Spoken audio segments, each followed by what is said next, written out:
કેરીને ગોટલાનો મુખવાસ બનાવવા માટે આપણે પહેલાં ગોટલાને સૂકવી દેવાના, પછી આ રીતે તોડી અને એમાંથી ગોટલી કાઢવાની। આ રીતે બધી ગોટલી કાઢી અને ગરમ પાણીથી સાફ કરી દેવાની।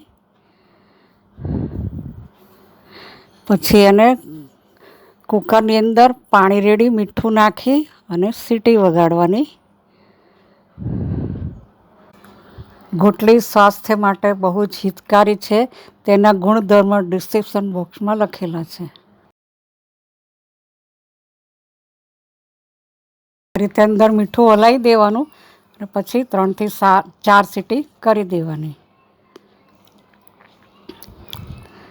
પછી સીટી થઈ જાય, ઠંડુ થઈ જાય પછી એને કાણાવાળી ચાળણીમાં કાઢી લેવાની।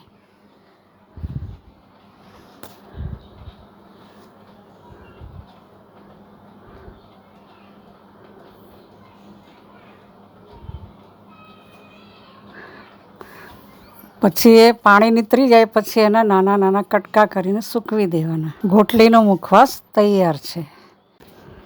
આપણે એને ઘીમાં શેકવી હોય તો શેકી શકાય, ઘીમાં શેકી અને અંદર સંચળ પાવડર નાખી શકાય।